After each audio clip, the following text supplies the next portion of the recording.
Maraming salamat po sa pagtangkilik ng ating video. Hinihikayat ko po kayong mag-like and subscribe para ma-update kayo sa susunod na nakabanata. Tara at umpisahan na natin. Sinigawan ng mga security guard na nakatayo sa entrance ang mga businessmen na nakatayo sa looban.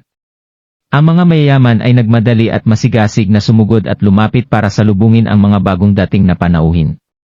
Dearman, bakit may isang electric tricycle na nakaparada sa entrance? Anong ginagawa mo? Umalis ka dito. Lumapit ang security guard at tinulak ng malakas si Gerald. Ano ba yan? Nakakahiya. Nahihiya na tinakpanik sila ang kanyang mga mata. Kung may gusto kang sabihin, sabihin mo ito ng maayos. Bakit mo ako tinulak? Aalis ako ngayon, okay? Tinapakan ni Gerald ang gas pedal at agad na umalis. Nang tumigil ang convoy sa lugar na iyon, isang pares na mga middle-aged na businessmen ang bumaba sa mga sakyan. Kasama din dito ang kanilang mga mayamang anak na babae at lalaki. Malinaw na sila ang distinguished guest sa kaganapan na ito. Ang iba pang mga presidente ay pumila upang salubungin sila. Nakipagpalitan sila ng mga kwentuhan at pagbati. Ladies and gentlemen, salamat at binigay niyo sa akin ang karangalan na dumalo sa selebrasyon sa oras na ito. Nakakalungkot lang dahil hindi natin nagawang papuntahin ang distinguished guest ngayong araw. Hindi namin maipahayag ang kalungkutan namin sa pangyayari na ito. Lahat ng mga tao ay nakatayo sa gilid ng red carpet at nakinig sila sa presidente, na organizer rin ng kaganapan, habang nagsasalita siya. Maraming mga talakayan ang nangyayari sa gitna ng mga tao. Sino siya? Sino ang big shot na yan? Siya si Chairman Gordon. Tanong ng ibang tao. Dinala ni sila si Vinci sa hall ng hotel. Sa sandaling iyon, tiningnan nila si Chairman Gordon na nakatayo sa entablado. Hindi na malayanig sila na binalot ng takot ang kanyang puso. Medyo nabalisa siya habang hinihila ang braso ni Leon na nakatayo sa tabi niya. Leon, sino ang lalaki na sinabi niyang gusto niyang imbitahan? Paano ko malalaman? Hindi mo ba nakita na clueless ang lahat? Si Leon ay nainis sa kanya. Kung tutuusin, nagsabi na sa kanyang ama tungkol sa gulo na ginawa ni sila. Masama ang loob ni sila sa nangyari, kaya't isinara niya kaagad ang kanyang bibig. Bago ang aksidente na iyon, nasasabik siyang makadalo sa isang napakahusay na okasyon. Naisip niya na marami siyang makikilala na mga mayamang tao.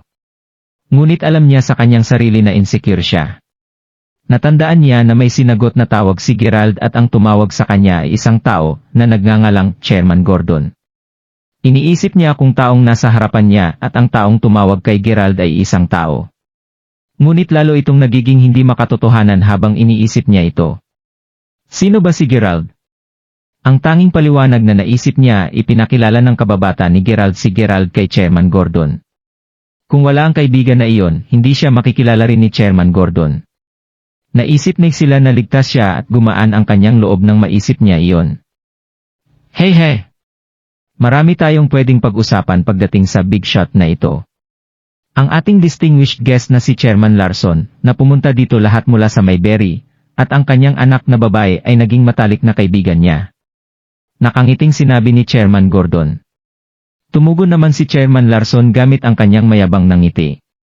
Nagbago rin ang ekspresyon ng mukha ng kanyang anak na babae. Nagsimula siyang ngumiti, ngunit may pahiwatig ito ng magulong isip at pagkabalisa. Ay! Chairman Gordon, huwag mo kaming pahulain.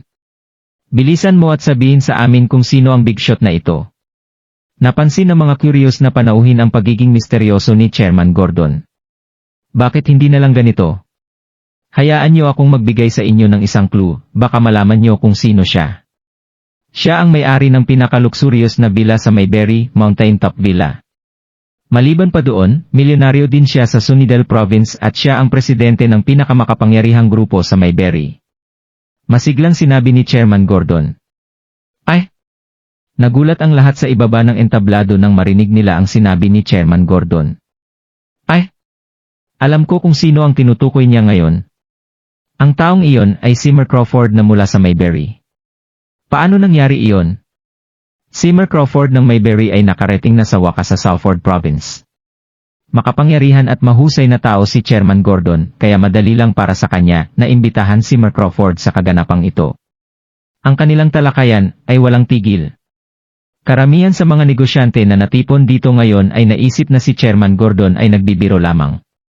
Naisip nila na si Chairman ni Gordon ay walang contact number ni Mark Crawford, kaya imposible na maimbitahan niya ito.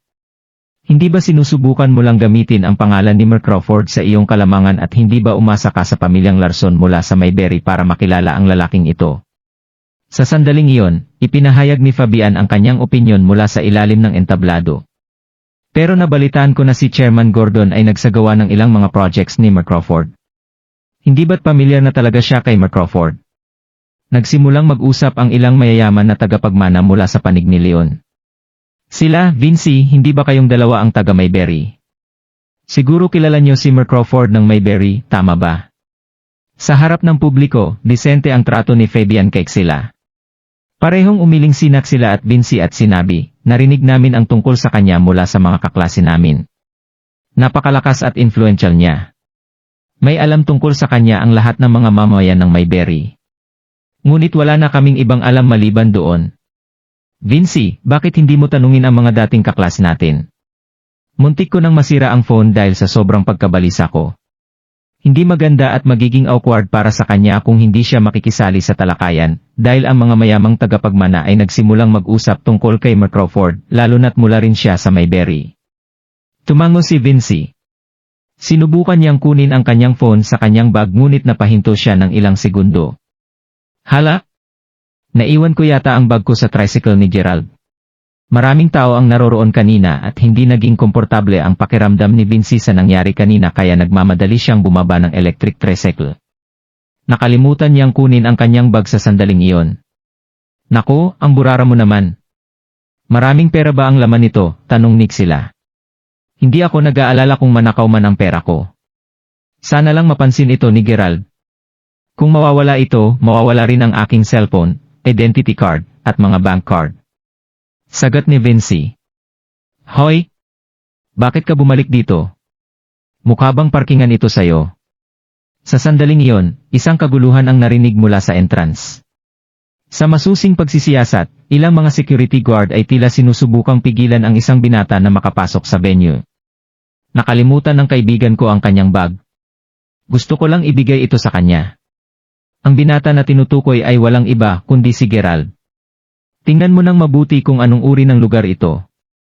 Sa tingin mo ba ay maaaring makapasok ang sinuman sa lugar na ito? Umalis ka, sigaw ng mga security personnel habang tinutulak nila palayo si Gerald. Sila at Vinci ay parehong malapit sa entrance nang mangyari ang eksenang iyon, kaya nasaksihan nila ang buong pangyayari. Diyos ko! Tingnan mo! Nakakahiya ang lalaking iyon. Bilisan mo at kunin mo ang bag mo para makaalis na rin siya. Nag-aalalang sinabi ni sila. Nag-aalala siya dahil may ilang mga mayamang binata ang nakatingin kay Gerald. Pinagtatawanan siya ng lahat na parang siya ay walang iba kundi isang biro. Likas sa mga tao na maging mapagmataas bago sa harap ng kanilang mga kaibigan. Kung nalaman ng kanyang mga kabarkada na kilala niya ang isang walang kwentang tao na tulad ni Gerald, sigurado na gagawin din siyang katatawanan. Narinig ni Vinci ang mga sinabi ni sila, kaya agad siyang tumakbo papunta kay Gerald at sinabi, nandito ako, Gerald. Ibigay mo sa akin ang bag. Gusto niyang pasalamatan si Gerald, ngunit hindi niya alam kung bakit pero ang mga salita ay hindi kailanman lumabas sa kanyang bibig. Ang sitwasyon ay katulad ng mga nangyari sa kanya noong high school siya. Kung sa bagay, may nararamdaman si Vinci kay Gerald noon. Gayunpaman, hindi niya ito sinabi kay Gerald dahil nais gusto niyang panatilihin ang kanyang imahe. Sa sandaling iyon, napagtanto ni Vinci na wala masyadong nagbago mula noon. Sa halip na magpasalamat kay Gerald, sinabi lamang niya na kailangan niyang bumalik sa loob bago siya lumingon muli. Gerald, sigaw ng boses ng babae sa hindi kalayuan. Tila nagmula ito sa entablado. Pamilyar ang boses na ito kaya sinuri ni Gerald ang crowd at nakita na nagmula ito sa dalaga ng pamilyang Larson, si Elena ang taong iyon. Siya at ang kanyang ama ay nagmula sa Mayberry City at pareho silang nakatayo kasama ang tila ilang mga pinuno na nagtatrabaho sa ilalim ng team ng kanyang ama. Ikaw ba talaga yan, Gerald? Habang papunta kami dito, nakita ko ang isang tao na nakasakay sa isang electric tricycle at ang likod nito ang pareho ng likod mo. Sinabi ko sa tatay ko ang tungkol dito, pero sinabi niya na nakakatawang isipin na sasakay ka sa isang electric tricycle. Hindi ko inakala na tama pala ang hula ko, tuwang-tuwa na sinabi ni Elena. Laking gulat ng lahat ng marinig iyon. Ang young lady ng pamilyang Larson ay may isang kaibigan na sumakay sa isang electric tricycle. Sino ang lalaking iyon? Hindi ba masyadong mabait sa kanya si Miss Larson? Oo nga. Siguro isa siya sa mga kaklase niya. Habang nagtataka ang mga bisita sa bawat isa, sila naman ay nahihirapang huminga sa sandaling iyon. Kilala ba talaga ni Elena si Gerald? Bakit napakaraming kakilala ni Gerald? Oh? Elena at Mer Larson. Nandito rin pala kayong dalawa, sagot ni Gerald habang saglit na nakatingin sa harapan ng stage. Gayunpaman, nagulat siya sa kanyang nakita. Nakatayo sa entablado ay si Xavier mismo. Sa sandaling iyon, biglang naalala ni Gerald na tinawagan siya kanina ni Xavier para dumalo sa isang pagdiriwang. Gayunpaman, tinanggihan ni Gerald ang paanyaya dahil may problema pa siya kay sila sa oras na iyon. Hindi niya alam na ang pagdiriwang na pinuntahan pala nila sila at Vinci ay ang parehong pagdiriwang kung saan siya inimbitahan. Nandito rin kayong dalawa. Iba talaga ang batang ito. Hindi ba siya marunong na maging magalang sa lahat? Oo nga. Tinawag niyang kayong dalawa sila Mer Larson at ang kanyang anak na babae. Napakahusay. Tama ka dyan. Sila. Vinci. Hindi ba siya ang kaklase niyo? Tanong ni Leon habang umiiling siya na may isang malaswang ngiti sa kanyang labi. Hindi namin siya kilala, sagot ni Xela. Mabilis na yumuko si Vinci at nanatiling tahimik. Samantala, sa wakas ay napagtanto ni Xavier na naroroon si Gerald at biglang nanginig ang kanyang labi dahil sobra siyang excited. Nga Mark Crawford. Andito ka pala.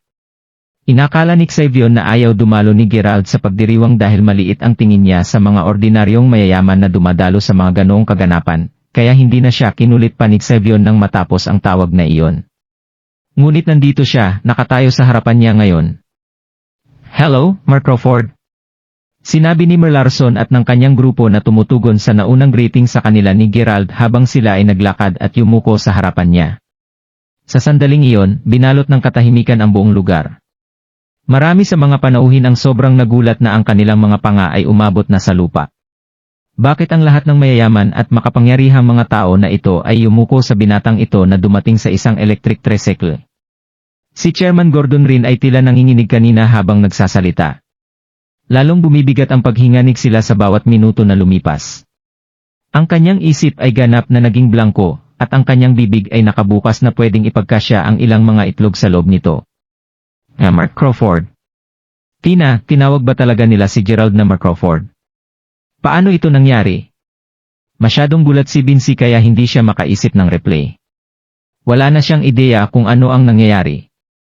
Ay, siya ba talaga si Mark Crawford ng Mayberry? Nanahimik ng sandali ang lahat ng mga taong nandoon bago sila nagsimulang maingay muli habang nagpapalitan sila ng tingin sa bawat isa sa sobrang gulat. Chairman Gordon at Chairman Larson. Masyado kayong magalang. Sa totoo lang, hindi ko inakala na ikaw pala ang organizer ng event na ito, medyo nahihiya na sinabi ni Gerald. Ang kanyang kahiyan ay makabuluhan dahil nararamdaman niya ngayon ang mga taong nakatingin sa kanya sa bawat direksyon. Tila nakakaranas ng komplikadong emosyon ang lahat habang patuloy silang nakatingin kay Gerald. Awkward ang nararamdaman ni Gerald, ngunit kahit pa ganoon ay naglakad siya sa isang normal at maingat na pamamaraan. Nagtatakang nakatitig lang sila habang nilalagpasan siya ni Gerald papunta sa entablado. Napagtanto ni Chairman Gordon na papalapit na si Gerald, kaya agad siyang tumayo mula sa middle seat at sininyasan si Gerald na kunin ito habang sinasabi niya, "Dito ka umupo, Mark Crawford." Matapos sabihin niyon, tiningnan niya ang mga panauhin at sinabi, "Mayroon tayong isang distinguished guest na dumating sa oras na ito. Siya si Mark Crawford mula sa Mayberry, isang mayaman at makapangyarihang tao na nagmamay-ari din ng Mountain Top Villa." Habang hindi makapaniwala ang mga bisita sa kumpirmasyon na si Gerald talaga ang nag-iisa na si Mark Crawford, biglang narinig ang parang baliw na tawa ng isang babae na bukod tangi sa lahat ng mga ingay na umalingaw-ngaw doon. Ang lahat ng mga tao ay napalingon sa batang babae na humahagalpak sa sobrang lakas ng tawa. "Anong nakakatawa, sila?" tanong ni Leon nang mabigla siya sa malakas na tawa. "Haha! Ano ang pinagtatawanan ko? Natatawa ako kay Gerald, syempre. Hindi ako makapaniwala na nalinlang niya ang napakaraming tao. Pero lalo akong hindi makapaniwala na ang lahat dito ay talagang naniniwala na siya si Mark Crawford. Hindi ba kayo natatawa na parang malayo sa katotohanan ang inaangkin niya? Sagot ni Xila habang naglalakad palapit sa entablado, patuloy siyang tumatawa na parang baliw. Nang marinig ang mga sinabi niya, ilan sa mga mayamang negosyante sa entablado ay nagsimulang sumimangot. Lalo na ito para kay Chairman Gordon habang nakatingin siya kay Xila. Ano ang sinusubukan mong sabihin? Guards! Ilayo niyo siya sa lugar na ito, galit na sumigaw si Xavion. Huwag kang magkamali, Chairman Gordon. Wala akong balak na saktan ka. Sana lang ay hindi mo na ipagpatuloy ang kalokohan ng lalaking iyon. Kung sa bagay, kaklase ko siya noong high school. Alam ko ang lahat tungkol sa kanyang nakaraan at ang kondisyon ng pamumuhay niya. Alam din ito ni Vinci. Siya ay isang mahirap na walang sapat na pera para makabili ng sarili niyang pagkain. Nag-alangan ang lahat ng mga panauhin nang marinig nila ito. Maari ba na ang lalaking na nasa harapan nila ay isang peking Mark Crawford? Lalong yumabang Sila nang makita niyang naniniwala na ang lahat sa kanya ngayon. Kung ang lahat ay nagpatuloy ng ganito, magiging matagumpay siya sa harap ng lahat ng maimpluwensyang businessmen. Sinasabi ba talaga ng lahat na si Gerald ay talagang si Mark Crawford?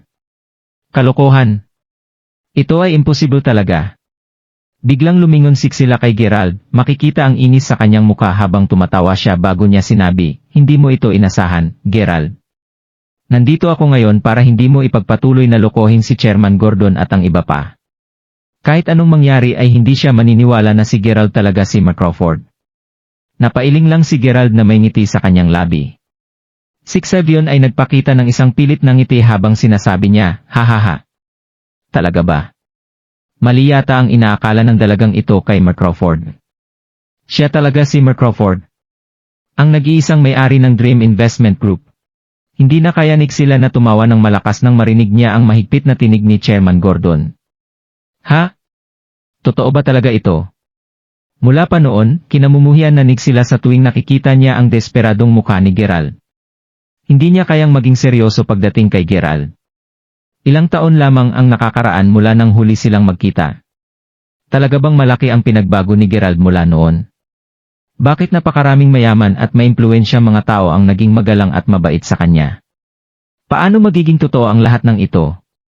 Habang umaalinggaw-nggaw ang mga katanungan na ito sa isip ni Xavier, hindi na lang siya pinansin ni Gerald at pininitong magpatuloy sa pakikipag-usap kay Chairman Gordon at sa iba pa. Ipinagpatuloy ang kaganapan ng halos kalahating oras bago magpaalam si Gerald kay Chairman Gordon at sa iba pa. Sa totoo lang, kanina niya pa gustong umalis sa lugar na ito. Paglabas niya ng hotel, isang malaking grupo ng mga tao ang sumunod para makita siya. Bago siya makaalis, may binulong si Elena sa taingan ng kanyang ama bago niya inilabas ang kanyang dila. Gusto niyang umalis kasama si Gerald at natural na pumayag ang kanyang ama.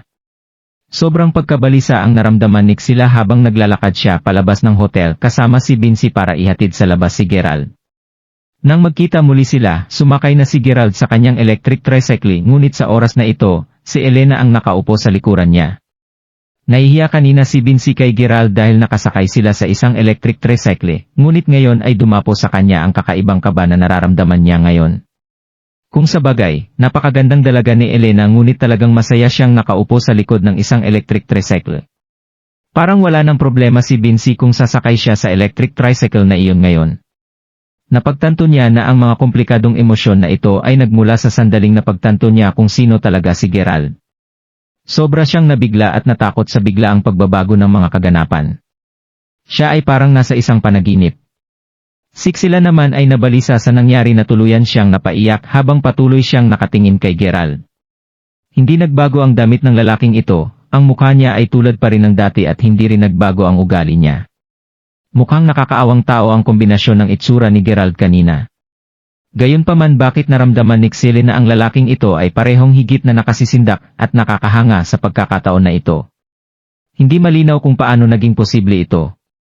Si Gerald ay nagsimulang magpedal ng kanyang electric tricycle, kasama si Elena na nakaupo sa likuran niya, papunta sa bahay niya para maghapunan doon. Kasalukuyan siyang nasa isang magandang kalagayan dahil ang kanyang paglalakbay sa oras na ito ay hindi naging walang kabuluhan. Sa katunayan, masaya siya dahil matagumpay niyang nakumpleto ang kanyang gawain at tinulungan din niya si Queta na makahanap at makilala ng kanyang biological ina at ang kanyang pinsan. Marami talaga siyang nakamit sa oras na ito. Gayunpaman, tuwing may taong masaya, may mga tao rin na nalulungkot. Sa sandaling iyon, ang tunog ng isang tikop na nabasag ay umalingaw-ngaw sa isang bila. Basura. Bawat isa sa inyo. Paano nawala sa inyo ang isang tao na hawak nyo na noon, sigaw ni Yael sa ilan sa mga foreign subordinates niya. Ang mga taong iyon ay nasa loob ng bila niya ngayon. Si Yunus rin ay nandoon rin, makikita ang baluktot na ekspresyon sa kanyang mukha. Pagkatapos ng lahat, walang sawa niyang pinuri ang pangkat ng mga kalalakihan na ito dati. Ngunit narito sila at hindi nila nakuha ang kahit ilang mga estudyante. Nagpapatuloy ang pagsigaw ni Yael sa grupo, alam ni Yunus sa isang katotohanan na indirect siyang minumura ng lalaking ito.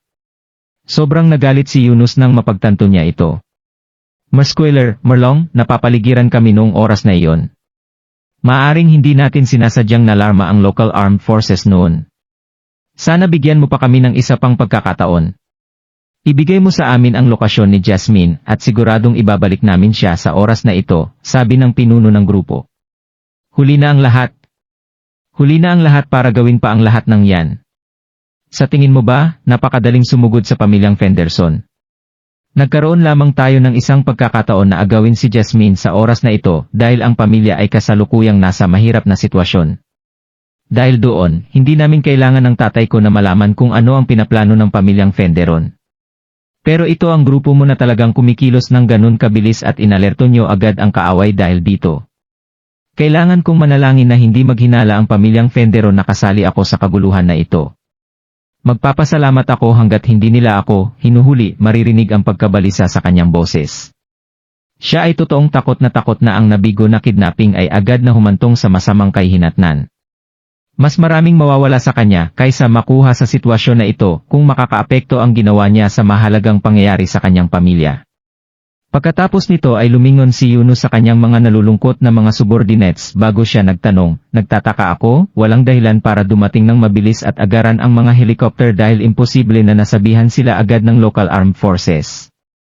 Ipaliwanag mo sa akin kung ano ang nangyari ng detalyado. Nang marinig iyon, sinimulang idetalye ng mga tauhan niya ang lahat ng nangyari sa kanila. Siya ba talaga ito? Sagot ni Yunus habang nakakunot ang kanyang noo matapos makinig sa paliwanag nila. Siya, tanong ni Yael. Hindi pinansin ni Yunus ang tanong ni Yael sa sandaling ito, hindi ba palihim kang kumuha ng maraming mga picture noong araw na iyon? Gusto kong makita kung sino pa ang nandoon. Matapos maabot ang mga larawan, isa-isa itong sinuri ni Yunus bago niya hinampas ang kanyang mga kamay sa mesa sa sobrang galit. Natagpuan niya na ang salarin. Nang ina. Si Gerald nga talaga. Si Mark Crawford na naman ang may pakana ng lahat. Hindi lang paulit-ulit na napahiya ni Gerald si Yunus sa kanyang kaarawan, grounded din siya sa sandaling umuwi siya noong araw na iyon. Ang lahat ng prestiyosong karangalan na naipon niya sa mga nakaraang taon ay bigla na lang nawala. Nawala ng napakadali sa harap ng mga mata niya. Lubos na kinamumuhian ni Yunus ang taong iyon. Siya si Mark Crawford na mula sa Mayberry, tanong ni Yael. Halatang may mga balita na siyang narinig tungkol kay Gerald dati. Narinig ni Yunus ang tanong ni Yael, kaya sinamantala niya ang pagkakataong ito para idetalye ang lahat ng kanyang pinagdaanan at hinaing laban kay Gerald. Hahaha. Hindi nakakagulat kung bakit maayos ang kalagayan ni Jasmine kahit na hindi niya ginagamit ang alinman sa mga bodyguard na mula sa pamilyang Fenderson. May isang napakalakas na taong tumutulong sa kanya simula pa nung una. Hindi ka takataka kung bakit hindi ka sineryoso ni Jasmine kahit na tinrato mo siya ng maayos, Muscular, sabi ni Yunus. Huminga ng malalim si Yael nang marinig niya ang lahat ng iyon. Hindi importante kung sino ito, hanggat nilalabanan niya ako, hindi ko siya hahayaan na gawin ang gusto niya ng ganoon kadali. Lalo na't nasa Salford County siya. Sumama kayo sa akin. Galit na sumigaw si Yael habang sinisimulan niyang bigyan ng instruction ang kanyang mga tauhan na gawin ang susunod na move nila. Parang awan niyo na, huwag kayong kumilos ng biglaan, Muscular, sagot ni Yunus habang nakahawak siya sa balikat ni Yael. Nakausap ko na siya dati at mas malakas siya kaysa sa inakala ko. Magdadala sa atin ng mas maraming problema kung bigla tayong susugod. Kailangan mong malaman na ang kanyang kapatid na babae ang nagpalaya sa pamilyang Long mula sa Mayberry, kinumbinsi ni Yunus si Yael. Kung direkta nilang target si Gerald, ang aksyon na iyon ay gagawa ng isang komplikadong sitwasyon mula sa maliit na bagay.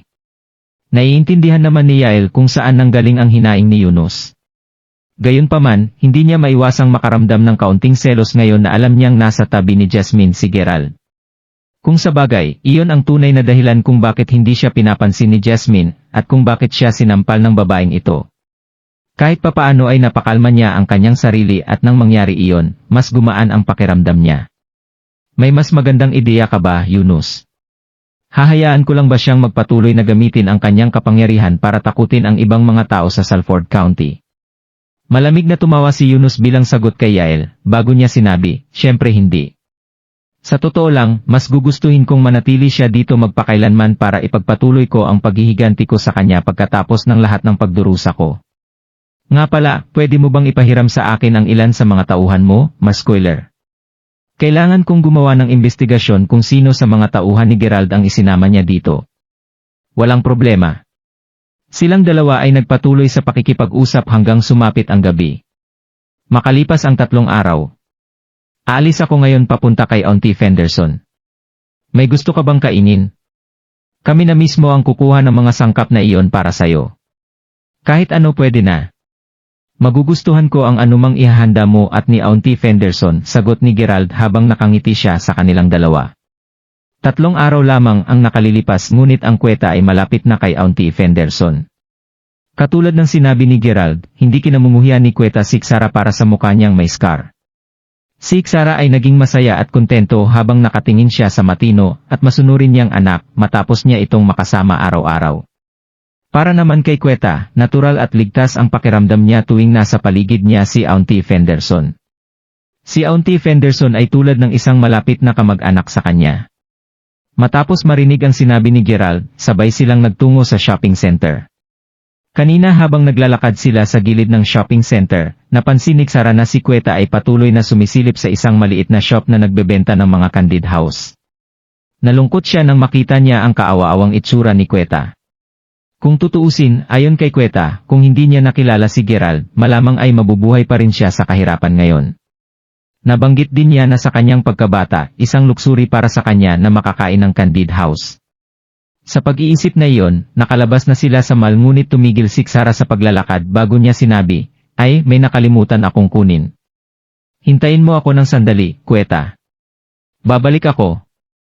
Matapos sabihin iyon, dali-dali siyang pumunta sa shop at iniwan niyang naguguluhan si Kweta kung bakit siya naging masikreto. Dahil sinabi niya kay Kweta na maghintay, nanatili lamang siya sa isang lugar na kinatatayuan niya. Sa oras na iyon nang biglang narinig ni Kweta ang tunog ng isang umungol na motor engine. Lumingon siya upang tumingin sa pinagmulan ng malakas na tunog, nakita niya ang isang van na direktang patungo sa kanya. Lumipas ang isang saglit at umalingaw-ngaw ang sigawan ng mga tao. Minto sa tabi mismo ni Kweta ang isang van at may ilang mga tao na bumukas ng pinto, agad na sinubukan siyang hilahin sa loob nito. "Kweta," sigaw ni Auntie Fenderson na pabalik na mula sa shop nang makita niya ang kahina-hinalang van na nagmamaneho papunta sa kanyang anak na babae.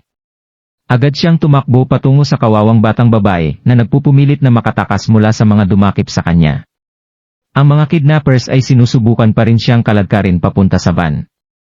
Sa kanyang pagkabalisa, kinagat niya ng mahigpit ang isa sa mga braso ng isang lalaking kidnapper. Sumisigaw sa sakit ang malakas na lalaki at pagkatapos ay bahagyang itinulak si Kweta, hanggang sa tuluyan siyang nahulog sa lupa.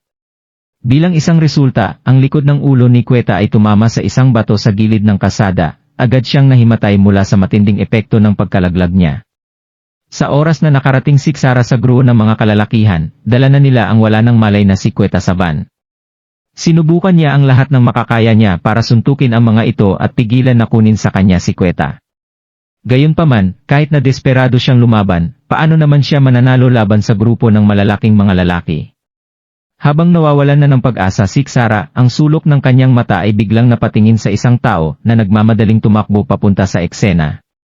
Pagkalipas ng ilang mga segundo, isang lalaki ang nakatayo ngayon sa harapan niya. Nang mapagtanto ng pinuno ng grupo kung sino ang taong iyon, agad siyang natahimik sa kanyang kinatatayuan. Walang sinabi ang lalaki at sinimulan niyang atakehin ang mga nakamaskarang kidnappers habang ang kanyang mukha ay walang pakiramdam. Bagaman ang ilan sa mga kalalakihan ay sinubukan siyang labanan, wala silang nagawa para malabanan ang lalaking ito. "Umatras na tayo." Umatras na kaagad, sigaw ng isa sa mga lalaki. Sabik na tumakbo si Sarah sa harapan ng passenger seat at sinimulang subukang alisin ang takot na nararamdaman niya sa taong nakaupo doon. Nagawa niyang alisin ang maskara ng lalak at nagulat naman ito sa ginawa niya, agad na tinakpan ang kanyang mukha gamit ang kanyang mga kamay. Hindi nagtagal, narinig ang isang galit na sigaw ng kumaripas ng takbo ang van.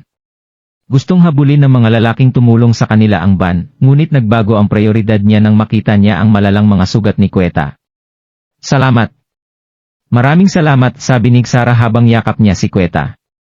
Hindi na kailangang magpasalamat sa akin, ginagawa ko lang ang trabaho ko. Kung tutuusin, inutusan ako ni Mark Crawford na protektahan ng palihim si Miss Smith. Ito ay lampas sa aking inaasahan, malakas ang loob ng mga taong iyon na kunin siya habang umaga pa, sabi ng binata habang hindi niya maiwasang sisihin ang kanyang sarili. Sa pangyayari na ito, ang taong tumulong sa kanila ay si Tyson pala. Wala pa ring malay si Queta sa sandaling ito at ang kanyang muka ay maputla.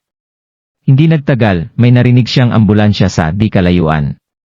Habang ang parehong Drake at Tyson ay karaniwang responsable sa pagtiyak sa kaligtasan ni Gerald, sinabi ni Gerald na si Drake lamang ay sapat na upang protektahan siya nang umalis siya sa Salford Province. Sa makatuwid, ipinagkatiwala niya kay Tyson ang gawain ng lihim na pagprotekta kay Queta, at ginagawa ni Tyson tulad ng inutos sa kanya sa medyo matagal na ngayon.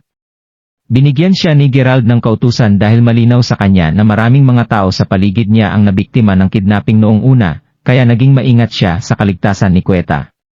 Gayunpaman, nagtaka si Tyson kung ano ang maaring mangyari sa kanya.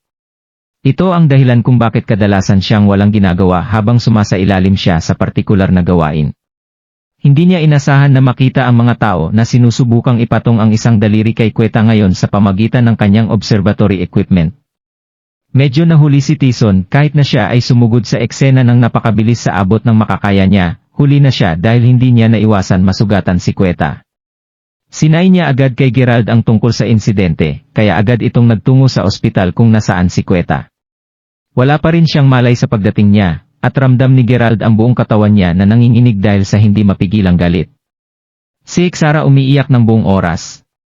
Nakausap ko na si Mersartir at sinabi ko sa kanya na imbestigahan ang bagay na ito. Dahil ang pangkat ng mga kalalakihan ay hindi mga lokal, wala pa tayong clue sa tunay nilang pagkatao. Well, maliban sa isa. Naniniwala ako na magiging interesado ka upang malaman kung sino ang taong iyon, Mark Crawford, sabi ni Drake habang siya ay ang lakad papunta kay Gerald. Pagkatapos ay tinapik niya ang kanyang cellphone bago niya ipinakita kay Gerald ang isang larawan ng taong tinaggalan ni Sarah ng maskara kanina. Nagulat si Gerald nang makilala niya ang taong nasa likod ng maskara. Yunus. Bakit siya nandito? Tanong ni Gerald, ang sorpresa ay malinaw na narinig sa kanyang boses. Kahit na masyadong malabo ang picture, sigurado talaga si Gerald na ang taong nasa loob nito ay si Yunus Long. Kung tutuusin, paanong hindi niya makikilala ang taong nananakit sa kanya? Siya nga yan, pagkatapos ng kaunting pagsisiyasat, nalaman namin na siya ay unang dumating sa Salford Province lang araw na ang nakalilipas. Habang naiintindihan ko na mayroon siyang mga dahilan upang maghiganti sa iyo, hindi ko masyadong nakuha kung bakit kanya susundin sa lahat ng paraan dito upang gawin iyon, sagot ni Drake, habang nakasimangot. Aarang tugon ni Gerald, gayunpaman, ay suntukin ang pader sa tabi niya. Mahirap. Wala akong pakialam sa kanya o maging sa mga motibo niya. Ang alam ko ay walang sala si Queta sa pangyayaring ito, ngunit halos mawalan siya ng buhay dahil sa akin. Drake, Tyson, naniniwala akong hindi pa umalis si Yunus sa lalawigan ng Salford. Kailangan ko kayong pareho upang subaybayan siya at makuha siya para sa akin. Anuman ang mga paraang ginamit mo, tiyaking hindi siya umalis sa scot-free ng Salford Province, galit na sabi ni Gerald habang nakatingin sa walang malay na si Queta sa bintana ng pintuan ng ward. Kaagad, Crawford, sabay na sabi ng pareho nang agad silang nagtatrabaho. Samantala, sa isang maayos na nakatago na villa, si Yunus ay frantically pack up ng kanyang mga gamit. Bilisan mo ang pag-impake. Aalis kami gamit ang dalawang magkakahiwalay na ruta. Ha? Kailangan ba nating umalis sa sobrang pagmamadali? Hindi ba dapat muna natin ipagbigay alam kay Squealer? Tinanong ang isa sa mga personal na driver ni Yunus. Ano pa ang masasabi? Kung maghintay pa tayo dito marahil ay hindi na tayo makakaalis kahit gusto natin. Bilisan mo at ayusin ang pangkat ng mga kalalakihan na umalis muna. Nag-aalalang sagot ni Yunus. Binalak na niya ang insidente ng pagdukot kasama si Yael mula 3 araw na ang nakalilipas. Dahil si Kweta lamang ang tao sa paligid na malapit si Gerald sa kanya, binalak ni Yunus na gamitin siya bilang pain upang akayin si Gerald sa isang bitag. Kung ang lahat ay nawala ayon sa plano, sa wakas ay kayang mapapatay siya ni Yunus. Handa pa nga siyang isakripisyo ang kanyang mga nasasakupan para masiguro lamang na namatay si Gerald. Dahil palagi siyang kumikilos sa likod ng mga eksena, tiyak na sigurado siya na wala siyang dapat matakot. Gayunpaman, magkakaiba ang mga bagay ngayon. Naniniwala si Yunus na malalaman ni Gerald ang katotohanan ng napakabilis hanggat gusto niya. Tiyak na ipapadala ni Gerald ang kanyang mga tauhan upang subaybayan siya at sundan siya sa sandaling malaman niya na si Yunus ay kasangkot sa operasyon. Ang kanyang paunang plano upang samantalahin si Yael sa pamagitan ng pagbibigay ng kasalanan sa kanya sa sandaling pinatay si Gerald ay naging maalalahanin lamang. Natanto ngayon ni Yunus na muli niyang minaliit ang tunay na kakayahan ni Gerald. Hindi nagtagal bago ang lahat na kasangkot sa plano ng pagtakas ay nakapak at handa nang umalis. Ang lahat ay naihanda at naayos ayon sa iyong mga tagubilin, Glong. Nagawa kong makuha ang aking mga kamay sa isang cross-country na sakyan, at sa pamagitan ng magaspang na kalkulasyon, dapat na madilim sa oras na gawin natin ito sa labas ng lalawigan ng Salford. O sige, pagkatapos ay lumabas na tayo.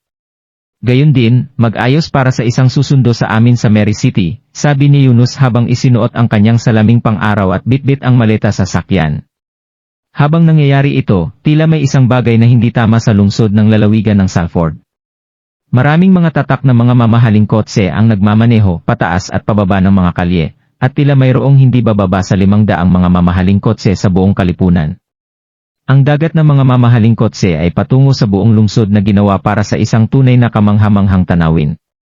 O aking Diyos! Ano ang nangyayari sa mundo? Ano ang isang kamanghamanghang eksena, tama?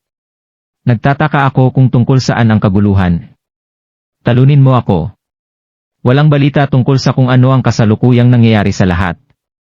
Nagtataka ako kung anong uri ng tao ang magkakaroon ng ganitong lakas at pera upang pagmamay-ari ng napakaraming marangyang kotse.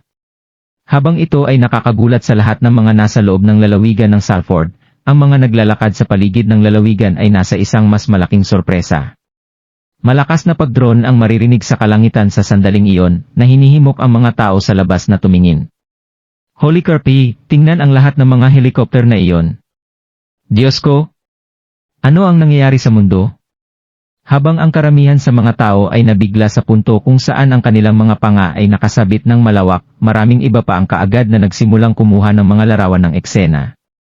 Humigit kumulang sa 100 mga helikopter na pumapalibot sa kalangitan ng lalawigan, ang kaganapan ay mukhang napakaganda. Ang plano ay upang lubusang hanapin ang parehong lupa, kalangitan sa buong araw hanggang sa malok nila ang kanilang target. Sa pagpapatuloy ng paghahanap, dumating ang gabi. Ang target na pinag-uusapan ay dumating na sa pangunahing kalsada na kumukonekta sa lalawigan ng Salford sa Mary City noon. Habang tumatakbo ang kotse, umalimpungaw ang malakas na hiningang gabi nang umihip ito sa bintana sa gilid ni Yunus. Nasaan tayo ngayon? Tanong ni Yunus, maputla ang kanyang mukha na parang sheet ng papel. Hindi rin ako masyadong sigurado. Habang nakapagtakas kami mula sa mga tauhan ni Gerald nang mabangga namin sila sa pangunahing kalsada, napalayo kami ng malayo at ito ay baog na lupa sa paligid namin ngayon, sagot ng driver, nanginginig ang mga paa sa takot. Habang naisip nila kanina na tatakas lang sila, hindi nila inaasahan na maharang sila ng mga tauhan ni Gerald sa labas ng asol sa pangunahing kalsada na patungo sa Mary City. Buti na lang, papalapit na ang gabi noon at dahil ang dalubhasa ay dalubhasa, nagawa niyang itagil sila sa huli. Bagaman matagumpay nilang naiwasan ang mga kalalakihan ni Gerald sa sandaling ito, nawala din sila ngayon. Bakit kita pa binabayaran noon? B-Stard. Sigaw ni Yunus. Malayo na sila sa lungsod at ang dilim ng nakapalibot na lugar ay nagsilbi lamang upang lalong lumungkot si Yunus. Nasa paligid iyon nang maririnig sa malayo ang tunog ng mga makina ng motor, ang malamig na simoy ng gabi ay lalong nagpapadala ng panginginig sa kanilang gulugod. Ilang sandali, ang mga kumikislap na ilaw ay makikita rin mula sa salamin sa likuran. Wala silang ideya kung gaano karaming mga kotse ang kasalukuyang nasa likuran nila, ngunit nang makita ni Yunus ang isang kotse na mabilis na nakahabol, agad siyang sumigaw, "Hakbang mo na!" Pagkatapos ay kinuha ni Yunus ang kanyang cellphone at nagsimulang tawagan ang kanyang ina. "Babalik ka na ba ngayon?" Karawan ko bukas kaya tandaan mong bumalik sa tamang oras. Ma? Mangyaring halika iligtas mo ako. May isang taong pumipigil sa akin na pumasok sa Mary City. Ano iyon, anak? Mayroon ka bang masamang signal doon? Hindi kita marinig, sagot ng ina ni Yunus. Ma? Naririnig mo na ba ako? Sagipin mo ako? Kamusta? Kamusta? Galit na sigaw ni Yunus bago tuluyang napagtanto na wala ng signal ng telepono. Merlong, bakit hindi natin ititigil ang sasakyan sa ngayon? Itim na madilim at hindi tayo pamilyar sa kondisyon ng kasada. Sinabi ng driver na kinilabutan sa buong oras na ito. Alam niya na gaano man nila subukang makatakas, mahuhuli pa rin sila. Ang pagtakas ay simpleng hindi na isang pagpipilian. Siguradong bawal kang huminto. Kung makukuha sa akin ni Gerald ang oras na ito, tiyak na tatapusin ako para. Magpatuloy ka. Kailangan nating umalis sa pasabog na kasadang ito at muling makasama ang ating mga kalalakihan sa lalong madaling panahon. Narinig iyon, tinapakan ng driver ang akselerador ngunit bigla na lang nagsimulang umiling ng malakas ang katawan ng sasakyan. Sa oras na nagawang makuha muli ni Yunus ang kanyang pagpipigil sa pagkabigla, napagtanto niya na ang buong kotse ay tila mabilis na bumababa. Ngayon sa wakas na nauunawaan kung ano ang nangyayari, kapwa nagsisigawan sa kilabot sina Yunus at ang driver. Dahan-dahan ngunit tiyak, ang kanilang mga hiyawan ay naging muffled habang sila ay bumababa ng paulit-ulit hanggang sa. Narinig ang isang nakakasakit na pag-crash, sinundan ng tunog ng isang pagsabog habang ang apoy ay sumabog mula sa kailaliman. Gayunpaman, ilang sandali lamang, nagpatuloy muli ang katahimikan na may paminsan-minsang umuungal na dagundong mula sa apoy sa ibaba. Hindi nagtagal bago maghabol ang komboy sa kanilang pagdating sa pinangyarihan. Ngayon ay naiilawan ng mga maliwanag na ilaw ng lahat ng mga kotse, maliwanag na si Yunus at ang kanyang driver ay binilisan ng diretso sa isang bangin. Nsan, gabi na sa mansyon ng Long pamilya sa Yanken, nang sinabi ng isang magandang babae, hindi ko maiwasang makaramdam ng kaunting pagkabalisa, Panginoon. Sobrang kinakabahan at natakot si Yunus nang tawagan niya ako kanina. Sa palagay mo ginagawa ba niya ang tama sa lalawigan ng Salford? Humph! Bakit hindi siya magaling? Pagkatapos ng lahat, ang mga squaler ay naninirahan din doon. Makakasiguro ka na siguradong mabuti siya, sagot ng isang nasa katanghaliang lalaki, na may malamig na ekspresyon sa muka. Ngunit hindi ko na siya makontak pa. Sigurado ako na may kamalayan ka kung gaano karaming mga tao ang nasaktan si Yunus sa nakaraang 2 taon. Sinabi ng babae, ang kanyang pag-aalala ay sumasalamin sa kanyang tono. O sige, tatawag ako sa mga squaler mamaya at tanungin sila tungkol sa bagay na ito. Kahit na talagang nasaktan si Yunus ng maraming tao, palaging miyembro ito ng Long pamilya na kailanman ay naglakas loob na kumilos laban sa iba pa. Sino ba ang maglakas loob na ipatong sa amin ang isang daliri? Tagumpay. Habang ang magkapatid na Crawford ay parehong mayabang ngayon, nakasisiguro silang babayaran ko sila para sa lahat ng nagawa nila sa atin. Ngumuso ang lalaki bago kinuha ang kanyang cellphone upang tawagan ang mga squaler. Matapos makipag-usap sandali sa kanyang katawagan, biglang namutla ang mukha ng middle-aged na lalaki. Ano? Sobra akong naguluhan sa iyo, squaler. Magpadala niya ng lahat at pinangar mo para. Ang lahat ng kulay ay tila inalis mula sa kanyang habang siya ay nagmamadaling sinabi, ayon sa mapamilyang squaler, na wala si Yunus sa lalawigan ng Salford. Ha? Andyang dapat nating gawin pagkatapos. Sa ngayon, nagpapadala ako ng isang tao roon. Sabihin mo kay Second na magpadala ka agad din ng isang tao doon. Sagot ng lalaki sa isang balisa na boses. Pangalawa. Pero siya. Una at hindi ako makakaalis. Ang pagpipilian lamang namin ay ang isang miyembro ng pamilya na personal na makitungo sa bagay na ito. Para sa kadahilan ng iyon, dapat ay mabuti para sa pangalawa na kumatawan sa pamilya doon. Sasabihin ko kay Hobson na sundin din siya. Nang marinig iyon, simpleng tumango lang ang babae. Samantala, sa wakas ay nakarating si Gerald sa bangin sakay ng kanyang helikopter. Malalim ang bangin at ayon sa ulat mula sa kanyang mga nasasakupan, hindi nila halos makahanap ng kumpletong mga piraso ng sasakyan, pabayaan ang 2 pasahero nito. Ikaw din marinig na lang mapangiti Lanald ng urili. Ito ay isang halimbawa sa aklat-aralin ng parirala, kahit na ang langit ay nagpapadala ng mga kalamidad sa atin, may pag-asa pa ring makaranas sa kanila gayunpaman kapag ang isang tao ay nagdadala ng kalamidad sa kanyang sarili, walang makatakas dito. Yunus ay tunay na nagdala ng kanyang sariling pagkamatay sa kanyang sarili. Sa sandaling iyon, nagsimulang magring ang telepono ni Gerald. Si Tyson yun. Alam na ang pag-iingat ng labis na pag-iingat ay hindi makakasakit. Inutusan siya ni Gerald na personal na bantayan si Queta mula nang dumating siya sa lalawigan ng Salford. Kinuha ang tawag, tinanong ni Gerald, ano ito? Nagising na si Miss Smith, G. Crawford. Habang naghihirap lamang siya mula sa isang banayad na pagkakalog, siya ay halos mabuti. Gayunpaman, habang nagpatuloy sa pagsasalita ni Tyson, lumalakas ng malambot ang kanyang boses. Anong nangyari? Humihingi ako ng tawad, Mark Crawford. Habang ako ay nakabantay sa Miss Smith, 4 na doktor na nag-uugali sa hinala ay dumating sa ospital at sinubukang lumapit sa kanya. Kahina-hinala tungkol sa kanilang totoong hangarin, hindi ko pinayagan silang magpatuloy kahit saan malapit sa kanya. Bilang isang resulta, silang 4 na agad ang sumalakay sa akin, hindi ko sila nagawang talunin at ngayon ay dinala si Miss Smith, paliwanag ni Tyson. Ano? Kahit ikaw nasaktan, sagot ni Gerald, may balot ng pawis na umikot sa noo niya ngayon. Tatalakayin pa natin ang tungkol sa bagay sa sandaling makarating ako sa ospital. Sa ngayon, magpadala ng ilang mga kalalakihan upang agad na maghanap para sa kanya.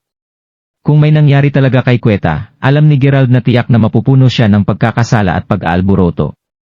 Kasanay nito, iniisip din ni Gerald na ang paunang gawain ng kanyang ama na subaybayan ang Tia Fenderson ay hindi na simpleng isang gawain tulad ng una niyang inaasahan. Sa pamagitan nito, agad na sumugod si Gerald sa ospital. Masuwerte na si Mskara ay lumabas upang makakuha ng ilang konggi kanina. Dahil doon, naiwasan niya ng buong-buo ang 4 na tao. Nagsasalita tungkol sa 4. Ang bawat isa sa kanila ay mukhang pantay na kakaiba at lahat sila ay gumagamit ng mga maikling talim. Batay sa kanilang mga diskarte, masiguro kong masasabi kong lahat silang 4 ay nangungunang mga master na nakatanggap ng mahigpit na pagsasanay dati, paliwanag ni Tyson, ang kanyang tinig ay napuno ng pagsisisi. Dahil ang katawan ni Tyson ay nakabalot ng mga bendahe, maging si Drake ay may isang tense na ekspresyon sa kanyang mukha. Nakita ko. At paano ang mga surveillance camera ng ospital? Tanong ni Gerald habang pabalik-balik siya. Kinuha ko ang mga talaan at pagkatapos kong tingnan ang mga ito sa tabi ng footage mula sa maraming iba pang mga kalye, tila nawala ang kanilang grupo sa isang bundok, sagot ni Tyson.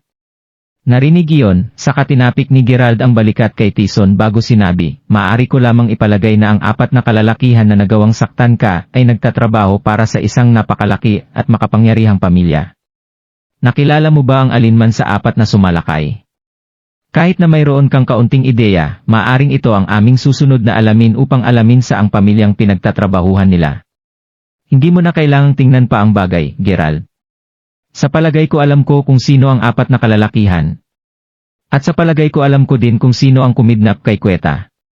Sabi ni Xara na may luha sa mga mata nang tumayo ito. Napapansin kung gaano sigurado ang tunog nito, si Gerald mismo ay biglang napagtanto. Siyempre. Ito ang lalawigan ng Salford. Ang Fenderons lamang ang maaring magawa ito. Hindi pa sumagi sa kanyang isipan mula nang hindi pa inilantad ni Gerald ang kanyang sarili, o hindi pa rin siya laban sa pamilya.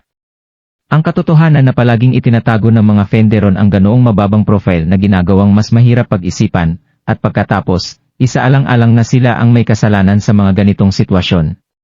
Gayunpaman, mas tiningnan niya ito, mas sigurado siya na ang Fendersons ay tiyak na ang nasa likod ng lahat ng ito. Kung tama ang hula ko, kung gayon ang 4 sa kanila ay dapat na personal na tanod ng aking ama. Natagpuan na siguro ako ng tatay ko. Sabi ni Xara. Si Xara ay ang pinaka-promising anak na babae ni Lord Fenderson at siya rin ang pauwi sa pangalawang pinakatanyag na tao sa loob ng pamilyang Fenderson. Sa katunayan, ang kanyang posisyon ay mas mahalaga pa kumpara sa ama ni Jasmine. Ang pagkakaalam na nag-iisa ay nagpinta ng isang malinaw na larawan kung gaano nakakatawa at matalino si Xara bilang isang tao.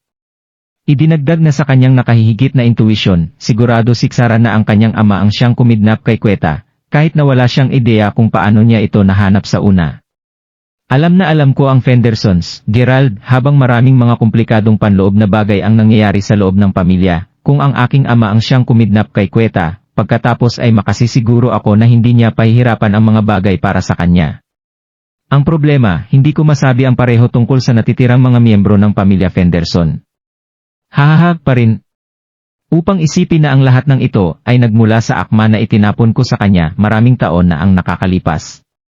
Kahit na sigurado akong pinagsisisihan niya ito, malinaw na hindi nagbago ang init ng ulo niya. Totoo bang inaasahan pa niya akong sumulong at humingi ng tawad sa kanya, paliwanag ni Sarah, isang mapait na ngiti sa labi. Ano ang dapat nating gawin ngayon, Tia Fenderson? Hindi ko maiwasang makaramdam ng pag-aalala ngayon na alam kong kasama nila si Queta. Sagot ni Gerald habang umiling. Kung tutuusin, si Queta ay kanyang pinsan na biolohikal. Siya ay isang Crawford kasing dami niya. Bukod pa dito, siya ang nagdala sa kanya ni Queta dito. Ngayong nakararanas siya ng napakaraming kasawian dahil sa kanya, paano niya ito pababayaan? Sa palagay namin dapat kaming pumasok sa kanilang mansyon upang iligtas ang pangalawang dalaga, Sig Crawford, sabay na sabi ni Drake at Tyson. Negatibo. Alam kong kapwa kayo malakas, ngunit sa lahat ng nararapat na paggalang, pareho kayong hindi magagawang ibagsak ang apat na mga sakop ng aking ama. Upang linawin ang mga usapin, ang background ng pamilya Fenderson ay dating maihahambing sa Crawfords. Walang simpleng paraan na ang ilan sa atin ay maaring makapasok ayon sa gusto natin, sagot ni Sarah. Narinig iyon, ang parehong mga lalaki ay binaba ang kanilang ulo sa hiya. Kung gayon, pabayaan na lamang ba nating mag-isa ang pangalawang dalaga? Hindi ba natin siya sinagip? Tanong ni Tyson. Siyempre hindi, habang hindi ngayon ang tamang oras, tiyak na may mga pagkakataon na may save natin siya. Para sa isa, magiging karawan ng aking ama sa loob ng 3 araw. Alinsunod sa tradisyon ng pamilya Fenderson, isang malaking kainan sa karawan ang gaganapin pagkatapos. Sa araw na iyon, ang mga mayaman at maimpluwensyang negosyante, pati na rin mga malalapit na kaibigan ng pamilya, ay anyayahan na lumahok. Iyon ang magiging pinakamahusay na sandali upang may sab ang Queta. Panukalang Sarah. Kaya kung ano ang iminungkahi mo ay lumusot kami sa pagdiriwang ng kaarawan ng pamilya Fenderson at lumikha ng ilang kaguluhan upang payagan kaming iligtas si Queta na hindi napansin. Sakto. Mangangailangan ang pamilya ng maraming lakas tao upang maisagawa ang maraming mga gawaing kinakailangan upang mapanatiling maayos ang pagdiriwang ng kaarawan. Siyempre, upang manatiling lihim, karaniwang pipiliin nilang kumuha ng mga chef at tauhan mula sa alinman sa hilagang rehiyon o kahit mula sa ibang bansa. Ang oportunidad ay hindi maaring maging mas perpekto pa para mailigtas natin siya. Nakarehistro ang lahat ng perpektong iyon, pagkatapos ay tumango si Gerald bilang pagsang-ayon. Pagdating ng oras, dadalhin niya sina Drake, Tyson, at ilang iba pang mga master sa mansyon kasama niya. Tiyak na kailangan niyang mag-ayos para sa ilang mga tao na maghintay sa labas pati na rin ang isang contingency plan, kahit na tiyak na hindi siya umaasa na malampasan ang mga Fenderon sa loob ng kanilang sariling mansyon. Ang paglikha ng gulo ay magiging mas madali.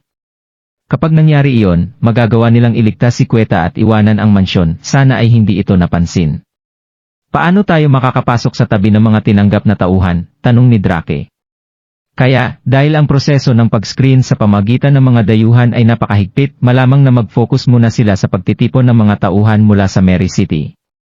Kailangan naming magtungo doon sa lalong madaling panahon at kapag nandiyan na tayo, mayroon akong sariling mga paraan ng pagtulong sa iyong makapasok.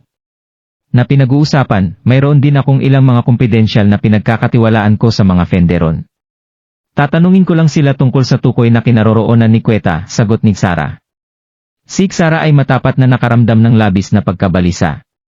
Hindi niya maiwasang makaramdam ng pag-aalala tungkol kay Queta, pagkatapos ng lahat, sa sandaling ang sinuman ay nahulog sa kailalimang hukay ng pamilyang Fenderson, hindi madali ang gawa upang mailabas sila muli. Ang pag-unawa sa iyon, ay nakaramdam lamang sa kanya ng lalong nag-aalala. Gayunpaman, nagawa pa ring magkaroon ng isang malinaw na ulo si Sarah dahil mayroon siyang maraming taong karanasan sa pagharap sa kanila. Samantala, maraming mga doktor ang lumabas mula sa isang lihim na pasilyo sa mansyon ng pamilya Fenderson. Lord Fenderson, tumanggi lang si Miss Smith na kumuha ng anumang paggamot sa medisina. Hindi lang iyon, wala rin siyang kinakain. Sinubukan naming akitin siya sa lahat ng kaya namin ngunit tumanggi lang siya na makinig, magalang na sabi ng isa sa mga doktor. Nang marinig iyon, ipinakita ng kunot ng mukha ni Brison ang kanyang pagkabalisa. Nag-aabot na siya ng 80 sa taong ito. Ang babae na ito, siya ay matigas ang ulo tulad ng kanyang ina. Hindi pa ba natagpuan ni Jasmine Sixenia? Yung personal maid ni Saras. Subukan siyang akitin si Queta. Gayun din, walang dapat pahintulutan na malaman ang tungkol sa kweta na narito, kahit na si Jasmine, kung makalabas ang salita, sisiguraduhin kong pahihirapan ang bawat isa sa iyo ng mabagal na kamatayan. Umalis ka na? Narinig iyon, nanginginig ang mga doktor sa takot bago mabilis na umalis. Nang wala na sila, dahan-dahang tumayo si Brizon na may hawak na tungkod sa kamay bago nakatingin ng blanko sa pader. Maraming bagay ang nasa isipan niya, ang alaalang pinakatanyag, ay ang oras ng putulin niya ang mga relasyon sa publiko sa kanyang minamahal na anak na si Sarah. Hinabol niya siya palabas ng pamilyang Fendersons, at kahit na siya ay naging sobrang mahigpit pagdating sa pagpapatupad ng mga patakaran ng pamilya, pinagsisisihan niya ang kanyang mga aksyon kaagad sa oras na umalis siya. Sinubukan niya ang lahat ng posibleng paraan upang hanapin si Sarah. Hindi ito isang kinakailangan para sa kanya na bumalik sa kanyang tabi, ngunit nais lang niyang malaman kung buhay pa ang kanyang mahal na anak na babae, at kung siya ay, nais niyang malaman din kung gaano siya mabuhay ng mag-isa. Iyon lamang ay magiging sapat upang masiyahan siya. Gayunpaman, kahit lumipas ang maraming taon, wala siyang narinig na balita tungkol kay Sarah. Bilang isang lalaking patuloy na nag-aalaga ng mabuti sa kanyang katawan, si Brizon na 38 araw sa 3 araw ay dapat na mapanatili sa theoretical na isang mas maliliit na hitsura. Sa halip na gayunpaman, tumingin siya kahit na mas matanda kaysa sa isang ordinaryong taong may parehong edad na kailangan pa ring magsikap araw-araw. Kinilala lamang ni Brizon na ito ang kanyang parusa. Habang naisip niya sa una na hindi na niya makikita siya muli, kahit na sa kanyang kinaroroonan ng kamatayan, tila mayroon ng banal na hustisya pagkatapos ng lahat. Nagsimula ang lahat nang binigyan siya ni Noe ng isang tawag sa labas ng asul na iniulat na natagpuan niya ang isang tao na eksaktong kamukha ni Sarah. Dahil ang pamilya Fenderson ay may kakayahang, nang matanggap ang balita, si Sarah at maging ang kinaroroonan ng kanyang apong babae ay madaling natukoy. Alam kong galit ka sa akin, Sarah. Ngunit magiging kaarawan ko sa loob ng 3 araw. Inaasahan ko na babalik ka upang makita ako. Ungol ni Brizon sa sarili nang maramdaman ang pagpatak ng luha sa kanyang mga mata. Habang nangyayari ito, isang dalaga ang pumasok sa isang silid na may hawak na isang kahon sa kanyang mga kamay. Sa loob, isang batang babae ay nakaupo sa kama, umiiyak. Sa sandaling makita siya ng dalaga, nagsimulang manginig ang kanyang katawan at kalaunan, nahulog sa lupa ang kahon na hawak niya. Paano kayo pareho magkamuka? Sigaw ng maid na excited. Kamukha mo talaga ang panganay na ginang noon, dagdag ng dalaga habang ginugunita niya ang mga oras na nasa tabi pa siya ng panganay na ginang maraming taon na ang nakalilipas. Siyempre, ang umiiyak na batang babae na pinag-uusapan ay walang iba kundi si Queta. Nang makita na ang dalaga mismo ay umiiyak na ngayon, tinanong ni Queta sa isang banayad at banayad na tinig. Ikaw ay Miss Queta, ang pangalan ko ay Xenia. Dati ako ang panganay na ginang, si Miss Cara, personal na maid. Sagot ni Xenia habang umiiyak. Eho? Sarah Fenderson. Ina ko siya, sagot ni Queta habang lalo siyang nasasabik matapos marinig ang mga sinabi ni Xenia. Tumango si Xenia habang sinabi sa pagitan ng luha, Miss Queta, kamukha mo talaga siya. At oo, siya. Nasaan siya ngayon, tiyak Xenia, tanong ni Queta, na ngayon ay umiiyak ng mas malakas kaysa dati. Hindi mag-alala, Miss Queta, habang maraming sasaklawin at magtatagal para maipaliwanag ko ang lahat ng mga komplikadong bagay na nangyayari, maaari kang makatiyak na palaging iniisip ka ng iyong ina. Ang ikli nito ay hindi pa alam ng iyong lolo kung nasaan siya. Kapag may pagkakataon, tutulungan kitang iwanan ang lugar na ito upang kayo ay muling makapiling sa iyong ina, sagot ni Xenia habang hinahaplos ang buhok ni Queta ng may pagmamahal, isang namimighating ekspresyon sa kanyang muka. Bakit hindi mo ako pinapasok? Lumayo ka ng tama kaagad, sigaw ng isang boses mula sa likuran ng pinto sa oras na iyon. Third young lady, bawal ka talagang pumasok. Ang utos ay partikular na ibinigay ng Old Master. Sinabi ng isang bodyguard, pilit na pinipilit na pigilan ang isang batang babae na mukhang nasa edad na 22 years old na. Okay?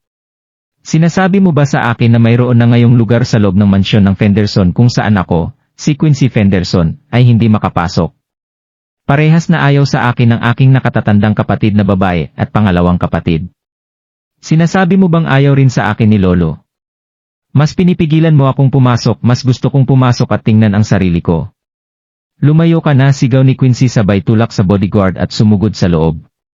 Ang loob ng silid ay mukhang labis na maluho, at mga antigong kasangkapan na tila sa estilo ng mga aristokrat ng Europa noong 1960 ay inilagay sa bawat sulok.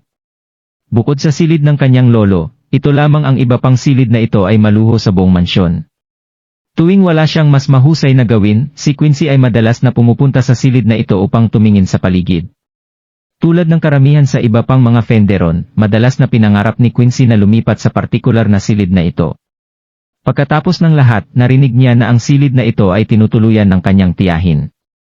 Dahil si Quincy ay nakaramdam na ng lubos na pag-iisa sa loob ng pamilya, ang kanyang masamang kalagayan ay agad na nag-trigger ng malaman niya na may ibang naninirahan ngayon.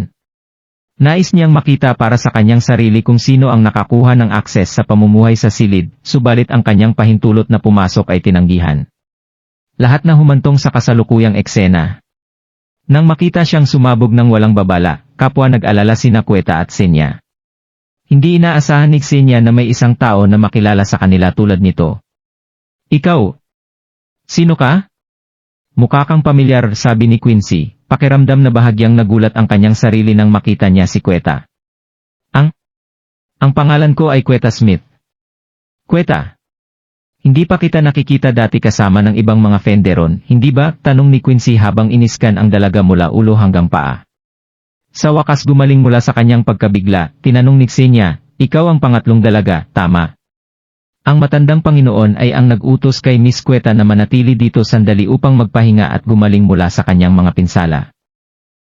Humph! Alam na alam ko yan. Bagaman hindi ako sigurado kung bakit nais niyang manatili ka sa partikular na silid na ito, sigurado akong mayroon siyang mga dahilan. Ano man, kakailanganin kong umalis ka sandali.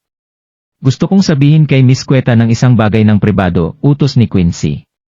Narinig iyon, saka tumingin si Xenia kay Queta. Bilang gantimpala, simpleng tumango lamang si Queta ng bahagya, sininyasan si Xenia na lumabas ng silid.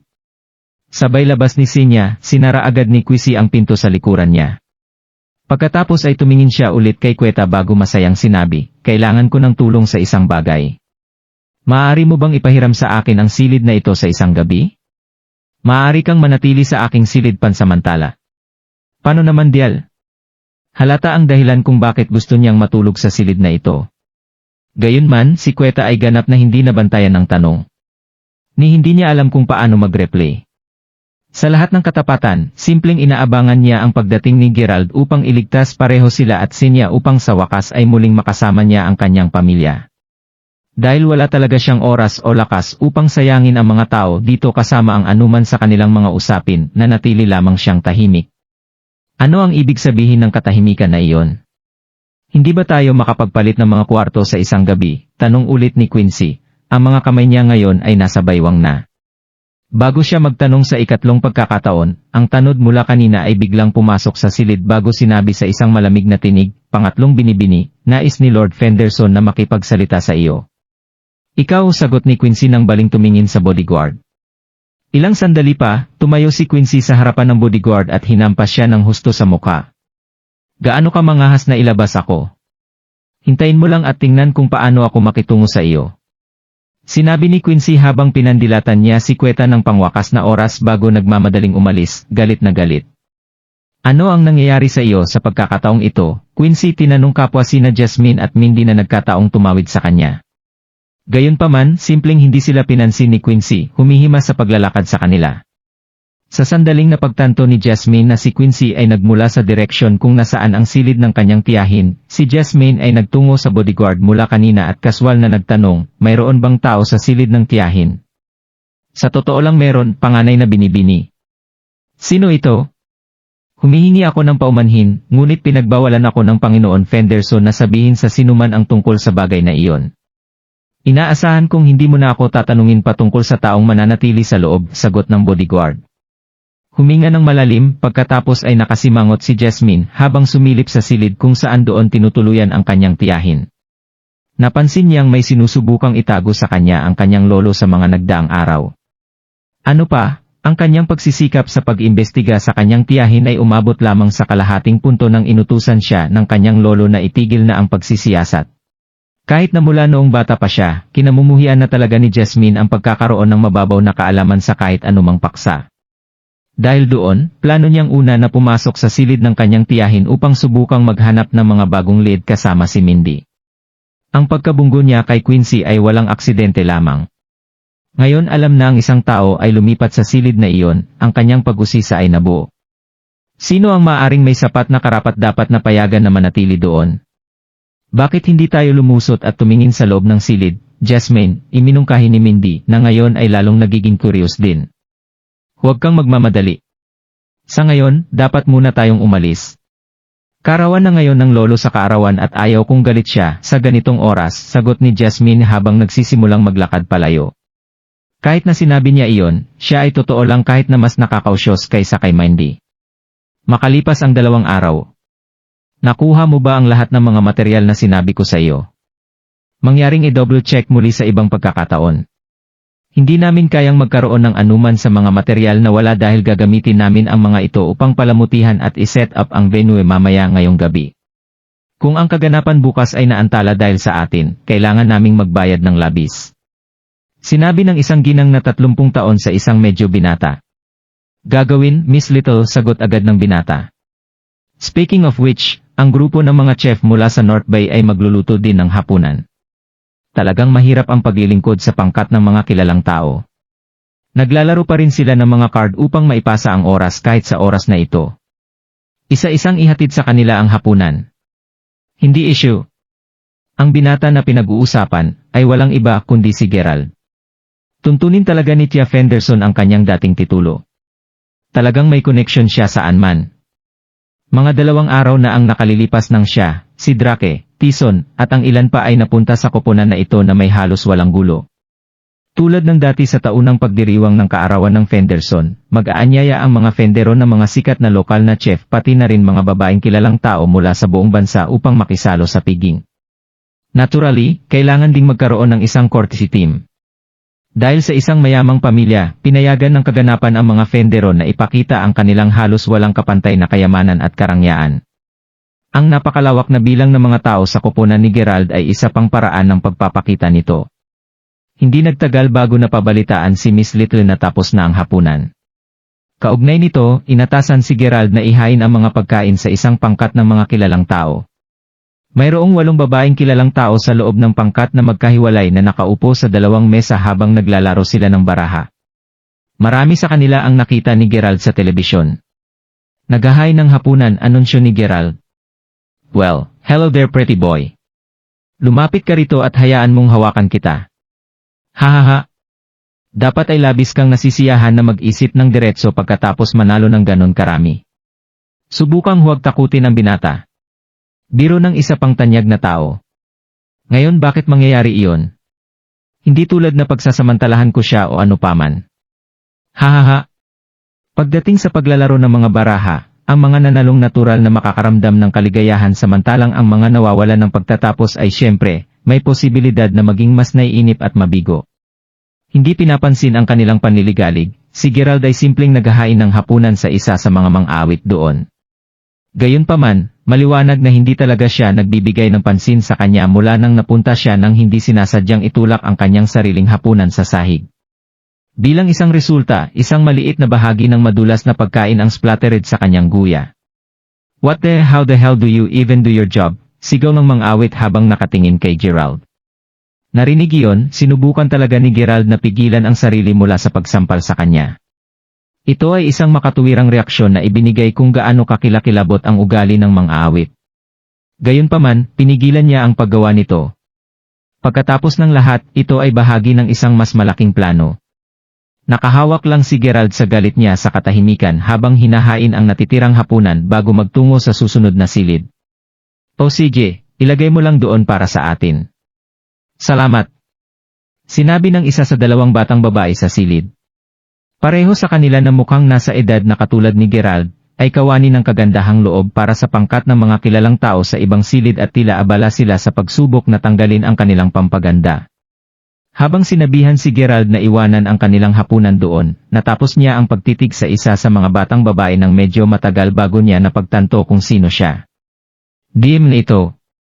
Ano ang mga posibilidad na makilala ka rito? Naisip ni Gerald sa kanyang sarili, nagulat. Ang taong pinag-uusapan ay si Alice. Hindi pa matagal ang pagkakakilala niya dito. Matapos ang lahat ng nangyari, narinig ni Gerald na si Alice ay nagpunta sa North Bay. Dahil siya ay mula sa kagawaran ng broadcasting at hosting, natural lamang sa kanya na dalhin doon ang kanyang internship. Gayunpaman, talagang hindi niya inaasahan na makasalubong siya rito. Sa pagsasalita ng Alin, maaari mo bang linisin ang mga bagay sa sahig habang naroroon ka? Salamat, sabi ng ibang babae na hindi man lang nag-abalang lumingon upang tumingin sa kanya. Sige. Ginawa na ni Sarah ang lahat ng mga pag-aayos para sa ilang kadahilanan, ang parehong Drake at Tyson ay naiwang walang ginagawa samantalang si Gerald ay itinalaga bilang papel ng isang handyman na kailangang gumawa ng lahat ng mga kakaibang gawain. Simple lang ba ang kanyang kapalaran na magpatakbo ng mga gawain? Hindi alintana, hindi masyadong mahalaga kay Gerald dahil nasanay na siya. Isaalang-alang ito na maging isang maliit na bakasyon mula sa lahat ng iyong mga problema, pagkabigo, Alice. Pagkatapos ng lahat, sa wakas nagawa mong iwanan ang Mayberry, ang lugar kung saan naranasan mo ang napakaraming nakakainis na alaala, at nagsimula muli sa North Bay. Gayunpaman, sino ang maaring asahan na mangyari ang ganong bagay? Lahat dapat ay tapat na pagmamay-ari mo. Kung napunta lamang sa ganoong paraan, pagkatapos ay masisiyahan din tayo sa mga benepisyo, sabi ng ibang babae, habang patuloy sa pagtanggal ng makyop nila. Sa pagsilip sa kanila, naramdaman ni Gerald na ang karaniwang ugali ng karamihan sa mga batang babae, ay ang katunayan na mailalapat nila ang kanilang pampaganda sa araw at alisin sila sa gabi. Huwag mo nang pag-usapan ito, Hillary. Habang maaring magmukhang maayos ako sa ibabaw, napupuno pa rin ako ng mga panghihinayang sa aking puso. Mahirap na huwag makaramdam ng pagsisisi dahil sa simula pa lang, nagkaroon ako ng magandang impresyon sa kanya. Hindi lang niya tinatrato ng maayos ang iba, mukhang disente rin siya, upang masabi lang. Gayunpaman, talagang mahirap siya. Hindi ako masyadong sigurado kung kailan ito o kahit na bakit, ngunit sa huli, nagsimula lang akong mapuot sa kanya. Noon, tumigil na sa pagtanggal si Alice ng kanyang makyop.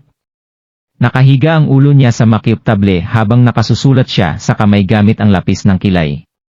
Nararamdaman mo ba minsan nakakaiba talaga ang damdamin ng mga batang babae, Hillary? Hindi tulad na nagsimula lang akong magbago at magustuhan siya sa sandaling siya ay yumaman. Paano ko ba ito ipinapaliwanag? Kaya, para sa mga nagsimula ang lahat ng nagsimula siyang gumawa ng kaunting mas mahusay. Hindi sa anumang paraan siya ay isang mayaman pa sa panahong iyon.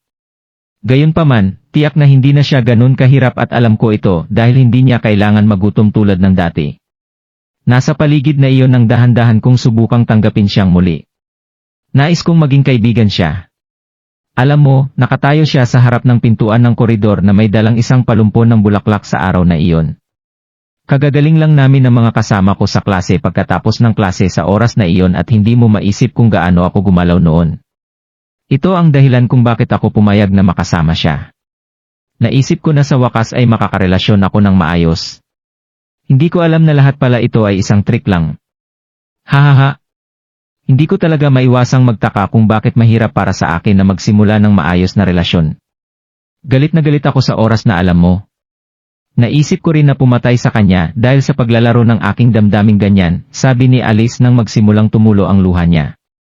Nang makita iyon, tumigil ang pag-alis ng ibang batang babae ng kanyang makyop, sa halip ay pinili nitong tapikin ng marahan ang balikat ni Alice. Sa gayon, tayong mga batang babae ay laging nakalaan upang malinlang ng mga lalaki na tulad niya. Hindi lamang namin ito mapipigilan, lalo na kung ang mga nauhulog natin ay kasing yaman niya. Kahit nahulaan ko na ginawa lang niya iyon upang makapaghiganti sa iyo. Maghiganti? Bakit niya kailangan gawin iyon? Dahil ba sa pagmumura ko sa kanya dati? Dahil ba sa tumanggi akong lumabas kasama ang isang tulad niya? Hayaan mo akong magtanong sa iyo, Hillary.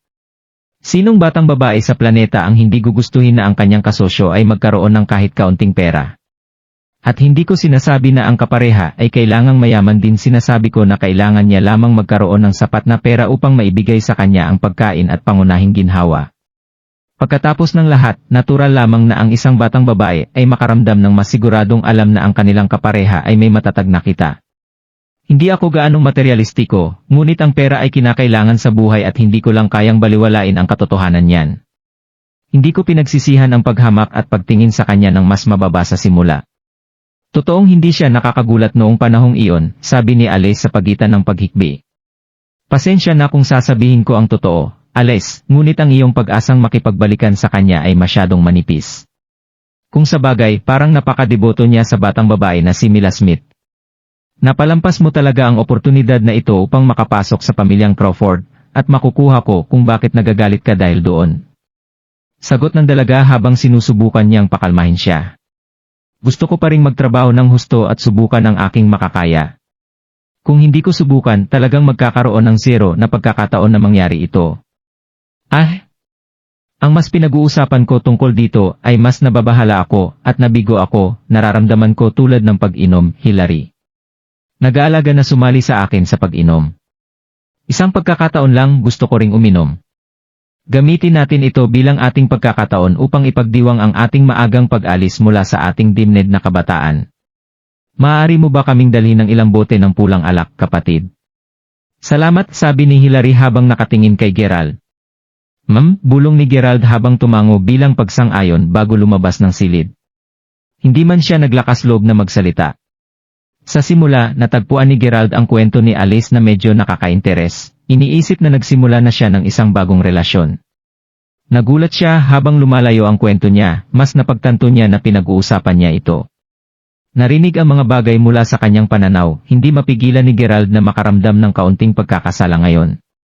Kung tutuusin, nararanasan lamang niya ang lahat ng ito ngayon dahil hindi pa niya nalilinaw kaagad ang sitwasyon sa kanya noon. Ito ay sa isang paraan, ang kanyang kasalanan sa sanhi upang hindi maintindihan ni Alice na siya ang sinusubukan niyang ituloy noon. Bilang isang resulta, labis siyang nasaktan nang minsang sinabi niya sa kanya ang totoo pagkatapos nilang dalawa ay naging mag-asawa. Kung nagustuhan mo ang mga ganitong video, huwag mong kalimutan mag-like and subscribe. Panoorin mo na rin ang mga naunang kabanata para lalong maubos ang oras mo.